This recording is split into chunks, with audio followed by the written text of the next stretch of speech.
What's up, guys? Welcome to Seriously Fast Media. My name is Tom. Just want to throw this in here. This is a precursor to the overall video, so you'll kind of get a repeat here in just a second.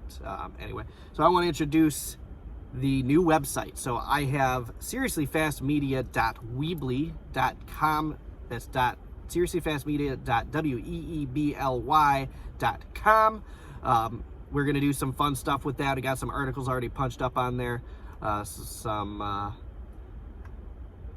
lot of stuff coming with that. So make sure you go check that website out. It is still under construction, so don't judge me too hard, but I do want to know what you guys think of what's already currently on there. So make sure you guys like the video, subscribe, make sure you hit the bell icon to be notified when there's more content. Make sure that you guys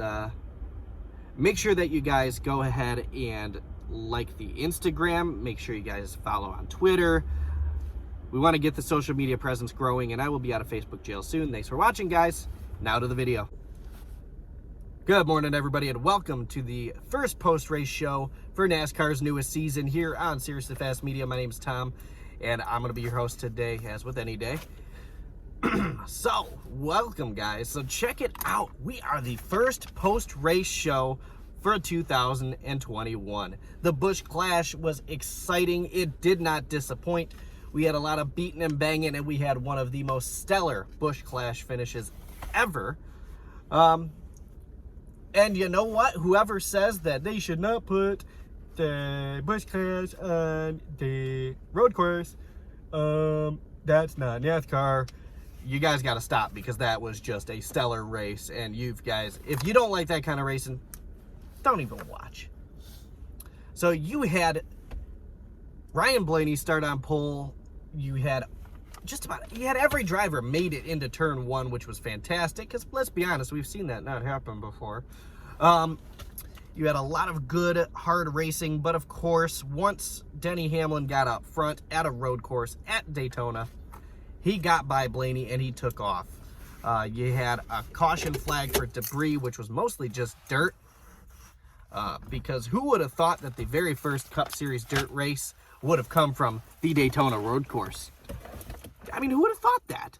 So the bus stop on the back stretch, coated in dirt all night long. You saw it all over the front of every race car.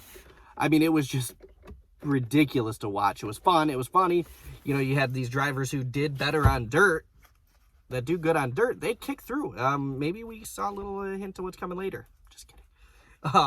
You saw coming out of that corner, every car, you could see the wheels turning left and right. Ooh, it's cold here. I got to turn that heat back on. You saw a lot of beating and banging throughout the field. The first real true caution would come from not Kevin Harvick going into the grass, but the first real true caution flag would come from Cole Custer having what appeared to be engine problems. That car ended up catching on fire on the main, I believe that was the dog leg for the front stretch. He didn't understand. He says he's got power, but it's not firing. Well, he had fire, and he had fire in all the wrong places. That car ended up falling out. He ended up finishing second from last. Somebody's got the radio up pretty loud. Restarts. You had Truex Jr. come from the back of the pack to eventually snag the lead. Kevin Harvick going off. You had a track again. You had Ryan Blaney on a restart, who got the lead on the restart, drove into turn one too hard. You had Kurt Busch do it later on in very dramatic fashion, might I add. You had a couple drivers overrun that corner, and that still goes to show that when you're in the front, you can't really get a sense of what is comfortable for the cars. There's a little bit of a dip there, and that's happened in a couple of the different areas of the track and caused a couple people to spin. Oh, excuse me. A little bit later on, I mean, you had Tyler Reddick really fighting really hard. He led quite a bit of a couple laps, and if not, he was always up front. So I was very, very, very impressed with that. Reddick would end up falling out of the lead after out of the front of the field after a bad pit stop, but ended up coming back and finishing 4th. So that is something to, maybe that's some sign of things to come for Tyler Reddick for later on in this season. Very, very, very impressive, even with a little bit of damage that they seemed concerned about on that car. You had Martin Truex Jr. get sideswiped by Ryan Blaney after he went off the track a little bit, bumping and weaving, that caused some damage, but he was still by far the car to beat throughout the race. Obviously, for those of you guys who watched, Chase Elliott started in the rear but ended up fighting all the way to first eventually throughout the race. Fought up real hard to catch the front of the pack. And you had you know, some sleepers. You had Joey Logano, who got damage on the front splitter of that car very early in the race, and he was still able to keep it up in the top 5 for a majority of that race. That's really, really impressive. Just kind of imagine what that race car could have done if he didn't have that kind of damage. Maybe we'd be talking about a different winner. You had Chase Elliott eventually run up and get the lead off a restart after Truex Jr. passed his teammate, Denny Hamlin, who was pretty much the dominant car of the race. Not pretty much, but the dominant car of the race. And he kind of took off, but Ryan Blaney wouldn't let him get away. Ryan Blaney was catching him, and then they went in the bus stop down the backstretch, and Truex just lost it through that mud and the dirt, slammed the car into the wall, and he got another caution. Piling back up, restart. Eventually, Chase Elliott gets out front, and he made pretty short work of getting out front. And then you had his best friend, Ryan Blaney, catch him, and they fought. They bumped and tagged, and there was some wheel hop, and he got by him with a couple laps to go. He being Blaney. Blaney got by Chase Elliott with a couple of laps to go, and then all hell broke loose. On the final lap, they were beating and banging. They weren't best friends on that racetrack. They had you could tell it was fun to watch. You had a couple other drivers sitting there kind of waiting in the weeds, waiting for these guys, and I thought before they even got down the backstretch, they were going to take each other out.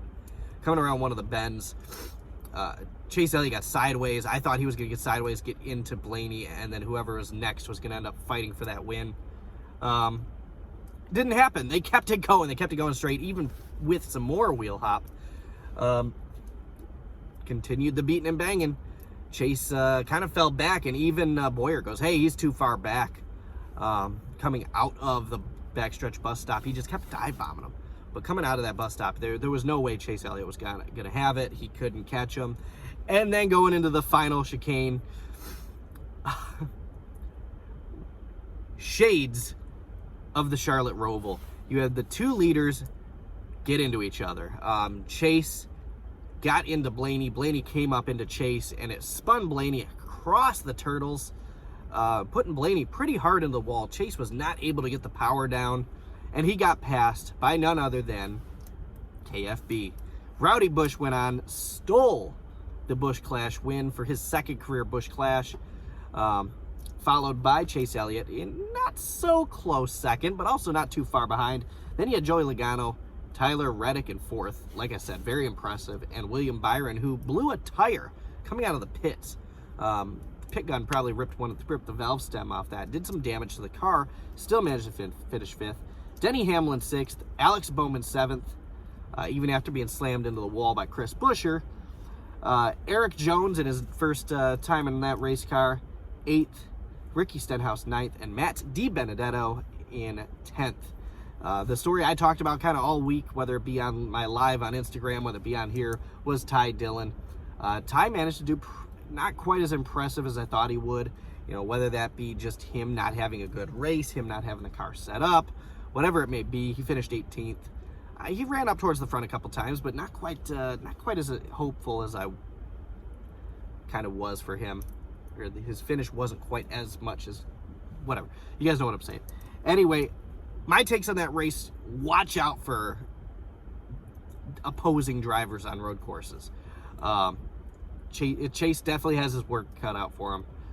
If these guys were able to keep Chase from running away from them, like he did last year on a couple races, if these guys were able to go out and just dominate these races, or this race, you know, he's going to have his work cut out for him this year. It's not going to be the Chase Elliott show, I don't think, on the road courses. It's not. You've got Tyler Reddick showing that he does very well on this road course. As long as RCR can give him some good equipment, I see a future in that young driver there. Byron did pretty well. Bowman did all right in his first showing in the 48. Jones did all right in his first showing in the 43. So we've got a lot of good storylines came out of there. I thought it was a fantastic race. Obviously, the first few laps were kind of boring. I mean, you had a little beating and bang, and a couple cars spun out. Outside of that, I mean, you really didn't have a lot of storylines early in the race. But that's kind of the same with any race. I mean, you can't expect every race to be edge of your seat all the time. That's what a lot of these fans need to learn. I thought it was a stellar race. I'm going to say, especially with that finish, probably one of the top 5 road course races I've watched. That the first definitely having to be, what was that, 2012 at Watkins Glen. Watkins Glen usually creates some of the best road course racing. In terms of finishes, definitely in the top 5, especially out of road courses. I mean, definitely just a fantastic, fun race all the way around. Let me know what you guys think in the comment section below. Make sure you like, subscribe, check out the Instagram, check out the YouTube, check out the new website, which I'm going to put in the a link to in the comment section below. And you guys have a great one.